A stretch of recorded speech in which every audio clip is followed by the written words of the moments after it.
Hello dear students, today we are going to discuss about blood vessels. Blood vessels कशाला म्हणायचं?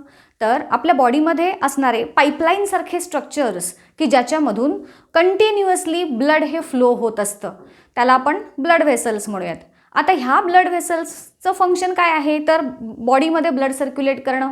मग हे blood कोठून कोणत्या डायरेक्शनकडे जातं याच्या बेसिसवरती हे ब्लड व्हेसल्स ज्या आहेत त्या दोन प्रकारच्या, एक म्हणजे आर्टरीज आणि दुसऱ्या म्हणजे व्हेन्स. आता ह्यांच्यामधला किंवा ह्यांचा स्टडी करताना आपण आर्टरीज आणि व्हेन्स यांचा कंपॅरेटिव्ह स्टडी करूयात की जेणेकरून तुम्हाला हे पॉईंट्स जे आहेत ते जास्त क्लिअर होतील आणि जास्त चांगल्या पद्धतीनं लक्षात राहतील. सो बघूयात वन बाय वन आर्टरीज आणि व्हेन्स यांच्याबद्दल.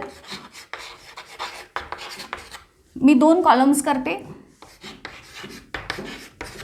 आता आर्टरीज कशाला म्हणायचं तर ज्या ब्लड व्हेसल्स आपल्या बॉडीकडे म्हणजे heart to body blood conduct करतात त्यांना आर्टरीज म्हणायचं. मग आता पूर्ण सेंटेन्स लक्षात न ठेवता तुम्ही नुसतं हार्ट टू बॉडी असं लक्षात ठेवायचं. पण एक्झाममध्ये लिहिताना मात्र पूर्ण सेंटेन्समध्ये लिहायचं की these are the blood vessels which conduct blood away from heart किंवा फ्रॉम हार्ट टू बॉडी. लक्षात आलं? आणि लक्षात ठेवताना एवढं ठेवलं तरी सफिशियंट आहे. ह्याच्यावरून आपल्याला सेंटेन्स तयार करता येतं. आता तसंच याच्या अपोजिट आहेत व्हेन्स. व्हेन्स काय करतात? बॉडीकडून हार्टकडे ब्लड कंडक्ट करतात. मग लक्षात ठेवताना असं ठेवायचं आणि लिहिताना कसं लिहिणार? These are the blood vessels which conduct blood away from body किंवा टुवर्ड्स हार्ट किंवा फ्रॉम बॉडी टू हार्ट. तुम्हाला जसं आठवेल, जे सोपं वाटेल त्या पद्धतीनं लिहा. लक्षात मात्र असंच ठेवा. पहिला कळाला की आर्टरीज हार्टकडून बॉडीकडे ब्लड नेणार आहेत, व्हेन्स बॉडीकडून हार्टकडे. आता जे ब्लड हार्टकडून बॉडीकडे सप्लाय केलं जातं ते असतं ऑक्सिजनेटेड ब्लड. बघा, हार्टचं फंक्शन काय आहे? फक्त ब्लड पंप करत राहायचं. मग from body to lungs, from lungs to body. Okay, मग यातल्या ज्या आर्टरीज असतात दे कॅरी ऑक्सिजनेटेड ब्लड. हां, आता ह्याला मात्र एक अपवाद आहे. आपल्या बॉडीमध्ये एक आर्टरी अशी, नॉर्मली सगळ्या आर्टरीज ऑक्सिजनेटेड ब्लड कंडक्ट करतात की जो लंग्सकडून बॉडीकडे म्हणजे लंग्सकडून आधी हार्टकडे येणार. आपण लास्ट लेक्चरमध्ये ब्लड सर्क्युलेशन शिकलो होतो, बरोबर? मग ते तुम्हाला मी एक डायग्रॅम काढून दाखवली होती बघा. मग सगळ्या आर्टरीज ह्या नॉर्मली ऑक्सिजनेटेड ब्लड कंडक्ट करतात. त्याला अपवाद आहे पल्मोनरी आर्टरी.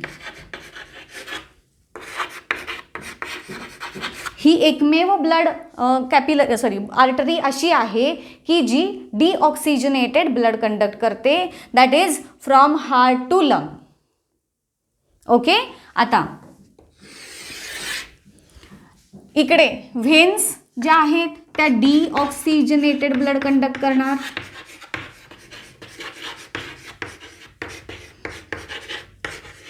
परत याला देखील अपवाद आहे.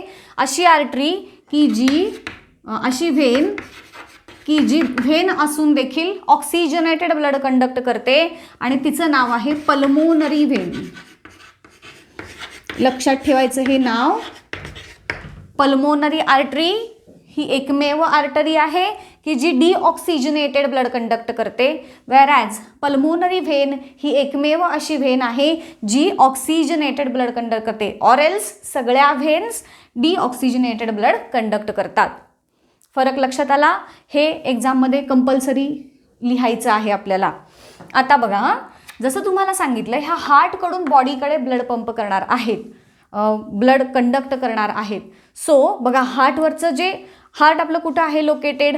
Towards left side. इथे हार्ट आहे आणि तिथून अगदी आपल्या डोक्यापासून पायाच्या नखापर्यंतच्या भागापर्यंत सगळीकडे आपल्याला ब्लड पोचवायचं आहे आणि त्यामुळं हार्टला हे ब्लड जास्त जोरात पंप करावं लागतं की जेणेकरून काय होणार आहे? प्रत्येक सेलपर्यंत हे ब्लड पोचायला लागणार. आणि त्यासाठी जे आर्टरीज आहेत त्यांच्या वॉल्स ज्या असतात त्या कंपॅरेटिव्हली थिक असतात. का तर पंपिंग ॲक्शन जी आहे ती हार्टची खूप जोरात असते. समजा आर्टरीच्या वॉल्स ह्या थिन असत्या तर हार्टकडून येणारं जे प्रेशर आहे ते प्रेशर त्या आर्टरीज बेअर करू शकल्या नसत्या आणि त्या फुटल्या असत्या. म्हणून जोरात जे प्रेशरनं पंप करतं हार्ट आपलं ब्लड, ते प्रेशर त्या प्रेशरमध्ये विथस्टँड होण्यासाठी, तग धरून राहण्यासाठी म्हणून, म्हणजे ते प्रेशर सहन करण्यासाठी म्हणून या आर्टरीज ज्या असतात त्याच्या वॉल्स ह्या थिक असतात. तुम्हाला मे बी सायंटिफिक रिझनसाठी असा क्वेश्चन विचारला जाऊ शकतो की why walls of arteries are thick. मग काय सांगणार? Arteries conduct blood from heart to body.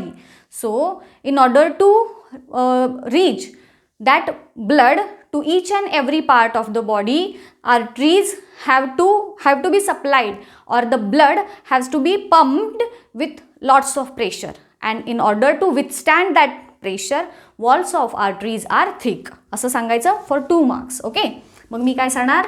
याच्या वॉल्स या थिक असतात, व्हेन्सच्या वॉल्स मात्र थिन असतात. मग थिन का? तर बॉडीकडून हार्टकडे यायचं आहे, त्याच्यासाठी जास्त प्रेशरची गरज लागत नाही आणि म्हणून व्हेन्सच्या वॉल्स ह्या कम्पॅरेटिव्हली थिन असतात. अजून एक फरक, यांच्यामध्ये व्हाल्व्ज नसतात. आता व्हाल्व्ज हे काय आहे बघा, तुम्हाला एक्झाममध्ये असं एक पिक्चर देऊ शकतात. अशा 2 ब्लड व्हेसल्स तुम्हाला सांगतील आणि एका ब्लड व्हेसलमध्ये ह्या अशा प्रकारचं स्ट्रक्चर दाखवतील तुम्हाला. ओके, आणि एक ही अशी दाखवतील किंवा ही पाईपलाईन आहे असं समजा. आता ह्या 2 ब्लड व्हेसल्सपैकी अजून इथे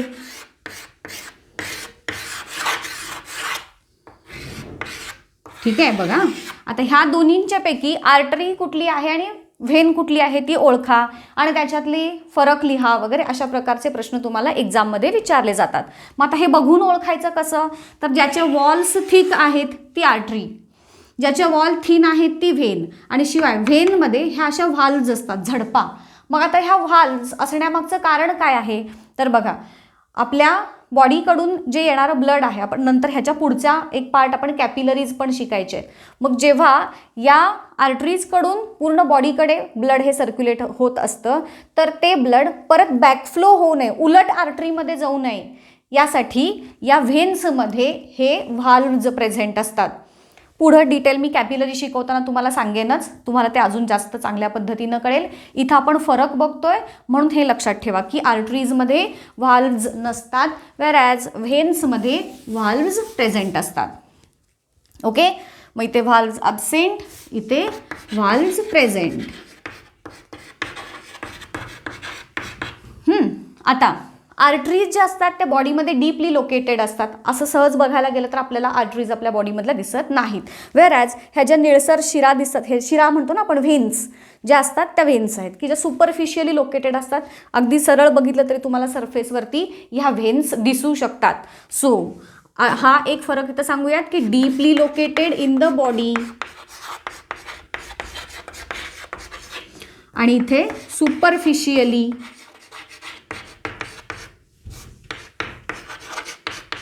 लोकेटेड किंवा located near the surface of body असं म्हटलं तरी सुद्धा चालेल. आता हे झालं. त्यानंतर आर्टरीजवरती जे ब्लड प्रेशर असतं ते हाय असतं. मगाशी त्याचं रिझन मी तुम्हाला सांगितलंय की ब्लडचं जे पंपिंग होतं ते प्रत्येक बॉडीच्या प्रत्येक पार्टला, प्रत्येक सेलपर्यंत ब्लड पोचवण्यासाठी म्हणून आर्टरीजच्या वॉल्स थिक असतात आणि शिवाय तिथे जे ब्लड प्रेशर असतं ते हाय असतं. वेअरॅज व्हेन्स ज्या आहेत तिथे त्यामध्ये असणाऱ्या ब्लडचं जे प्रेशर आहे ते लो असतं. ओके, सो किती आपले फरक झाले? ऑलमोस्ट 6-7 जवळजवळ फरक झालेले आहेत. तुम्हाला 2 किंवा 3 मार्क्ससाठी आर्टरीज आणि व्हेन्स यांच्यामधला डिफरन्स जो आहे तो विचारला जातो. सेपरेट विचारलं तरी सेपरेटली तुम्ही लिहू शकता, डिफरन्स विचारला तर ह्या पद्धतीनं तुम्ही लिहू शकता. ठीक आहे, कळालं?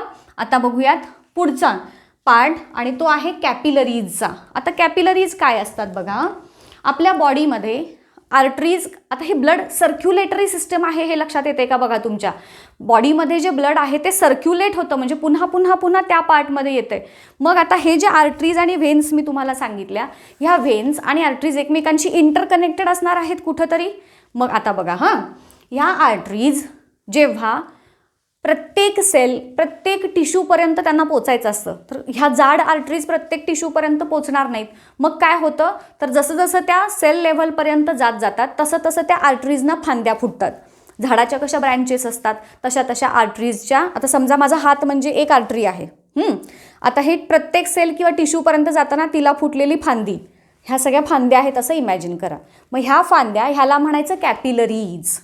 काय म्हणायचं, ब्लड कॅपिलरीज. ह्या ब्लड कॅपिलरीजचं काम काय आहे, तर प्रत्येक टिश्यूपर्यंत ब्लडचं सप्लाय करायचं आहे आपल्याला. मग ह्या कॅपिलरीजचं वैशिष्ट्य काय असतं, तर ह्यांच्या वॉल्स एकदम थिन असतात. एकदम थिन म्हणजे काही सेल्सच असतात फक्त. आणि ह्या पद्धतीनं एकदम थिन वॉल्ड स्ट्रक्चर्स असल्यामुळे ह्या कॅपिलरीजमध्ये मटेरियल्सचा एक्सचेंज हा चांगल्या पद्धतीनं होतो. आपले डोळे लाल होतात, डोळे लाल झाल्यानंतर जे बारीक लाईन्स दिसतात ना, रेड रेड लाईन्स, तर त्या असतात आपल्या कॅपिलरीज. तेवढ्या बारीक, हेअरपेक्षा बारीक किंवा हेअर लाईक स्ट्रक्चर्स असतात की ज्यांचं काम काय आहे, तर प्रत्येक सेलपर्यंत जे न्यूट्रियंट्स असतील, ऑक्सिजन असेल, हे पोचवायचं काम. मग आता बघा, आता इमॅजिन करा माझा हा हात म्हणजे आर्टरी आहे. आता ही आर्टरी प्रत्येक टिश्यूपर्यंत गेली, प्रत्येक सेलपर्यंत गेली, तिला फांद्या फुटल्या आणि ह्याला आपण कॅपिलरीज म्हटलं. ह्या सगळ्या कॅपिलरीज आहेत. ह्या कॅपिलरी मार्फत ज्या आर्टरीतून आलेलं ऑक्सिजनेटेड ब्लड आहे ते प्रत्येक सेलपर्यंत गेलं. ठीक आहे. आता आपण काय शिकलोय की प्रत्येक सेलमधलं ऑर्गॅनल हे काही ना काहीतरी फंक्शन परफॉर्म करत असतं आणि त्या प्रोसेसमध्ये जो कचरा जनरेट होतो, तो कचरा आपल्याला आता बॉडीच्या बाहेर टाकायचा आहे. मग काय केलं जातं बघा, इमॅजिन करा, ही आर्टरी, तिथून आलं ऑक्सिजनेटेड ब्लड. याच्यामध्ये सगळे सेलसाठी युजफुल असणारे प्रोडक्ट्स आहेत, न्यूट्रियंट्स आहेत, ऑक्सिजन आहे, वॉटर आहे अँड सो ऑन. मग आता हे ऑक्सिजनेटेड ब्लड सेलपर्यंत आलं. सेलपर्यंत आलं, तो जे युजफुल मटेरियल होते ते सेलला दिले आणि आता काय झालं, सेलमधला कचरा गोळा केला. जसं आपल्या घरात सपोज कचरावाला येतो, मग आपण काय करतो, त्या कचरावाल्याला कचरा देतो, तो कचरा घेऊन जातो. मग तसं हे ब्लड त्या सेलमधला जो कचरा क्रिएट झालेला आहे, अनवॉन्टेड पार्ट जे काही सबस्टन्सेस असतील सेलमध्ये, तर ते सगळे कलेक्ट करणार. आणि आता काय होणार बघा, ह्याच जंक्शनला, कुठं, सेलमध्येच, या आर्टरीजच्या ज्या कॅपिलरीज फॉर्म झाल्यात त्या रियुनाईट होणार इथेच. कुठं, सेल्युलर आणि टिश्यू लेवलला. काय झालं, ऑक्सिजनेटेड ब्लड आलं, तिथं सप्लाय केला, आता तिथला कचरा उचलला आणि तिथंच ह्यांच्या दुसऱ्या फांद्या तयार झाल्या आणि ही झाली व्हेन तयार. कळतंय? मग ह्या व्हेन्समध्ये काय आहे, सेलमधला सगळा कचरा की जो कुठं जाणार आहे, अगेन हार्टकडे, बॉडीकडून हार्टकडे आणि हार्टकडून लंग्सकडे. बरोबर. मग ही जी सिस्टम आहे ही क्लोज्ड सर्क्युलेटरी सिस्टम आहे. म्हणजे आर्टरीज सेलपर्यंत गेल्या, त्यांना फांद्या फुटल्या, ह्या कॅपिलरीज, तिथून त्यांनी सेलपर्यंत युजफुल प्रोडक्ट्स दिले.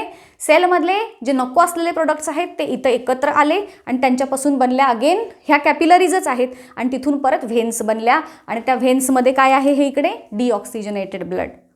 मग ह्या पद्धतीनं आपल्या बॉडीमध्ये जे ब्लड सर्क्युलेट होतं त्यासाठी दोन महत्त्वाचे जे व्हेसल्स आहेत त्या आर्टरीज, व्हेन्स, त्यांना फुटलेल्या फांद्या, सेल आणि टिश्यू लेवलपर्यंत गेलेल्या, त्यांना म्हणायचं कॅपिलरीज. ओके. कॅपिलरीच्या वॉल्स एकदम थिन आहेत, सो तिथे मटेरियलचा एक्सचेंज व्यवस्थित होतो आणि मग ते अनवॉन्टेड मटेरियल आपल्या बॉडीच्या बाहेर टाकलं जातं. ठीक आहे. मग एक्सक्रिटरी सिस्टम थ्रू टाकलं जाईल, लंग्स थ्रू गॅसेस जो आहेत अनवॉन्टेड ते बाहेर टाकलं जाईल, सॉलिड काही असतील तर ते एक्सक्रिटरी सिस्टम थ्रू जाईल. अशा पद्धतीनं अनवॉन्टेड सबस्टन्सेस रिमूव्ह केले जातात, युजफुल सबस्टन्सेस सेलपर्यंत पोचवले जातात. So this is all about the blood vessels. इथेच थांबूयात आजच्या लेक्चरमध्ये. नेक्स्ट लेक्चरमध्ये ह्याच्या पुढचा पार्ट.